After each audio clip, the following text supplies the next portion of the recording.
இந்தியாவின் number 1 masala brand ஆச்சி மசாலா வழங்கும் மணிச் செய்திகள். இணைந்து வழங்குபவர்கள் அரசன் சோப். ரொம்ப நல்ல சோப்.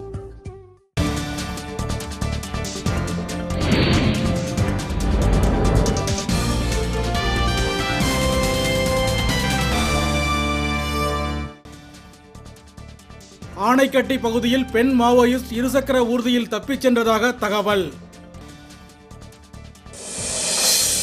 மூத்த குடிமக்களின் வைப்பீடு மீதான வட்டி விழுக்காட்டை வங்கிகள் குறைக்கக்கூடாது என மருத்துவர் ராமதாஸ் வலியுறுத்தல்.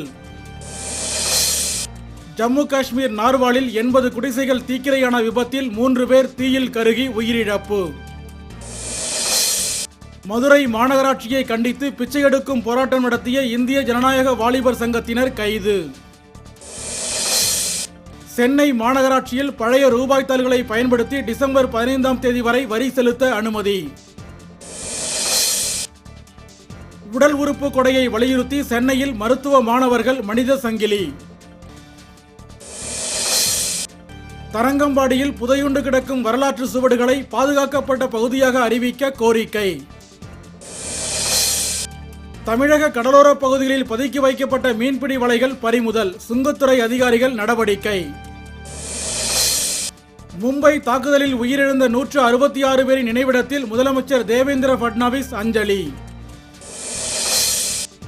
இங்கிலாந்துக்கு எதிரான 3வது 5 நாள் போட்டி மொகாலியில் தொடக்கம். இந்தியா பந்துவீச்சு. இந்தியாவின் நம்பர் 1 மசாலா பிராண்ட் ஆச்சி மசாலா வழங்கிய மணிச் செய்திகள். இணைந்து வழங்கியவர்கள் அரசன் சோப். ரொம்ப நல்ல சோப்.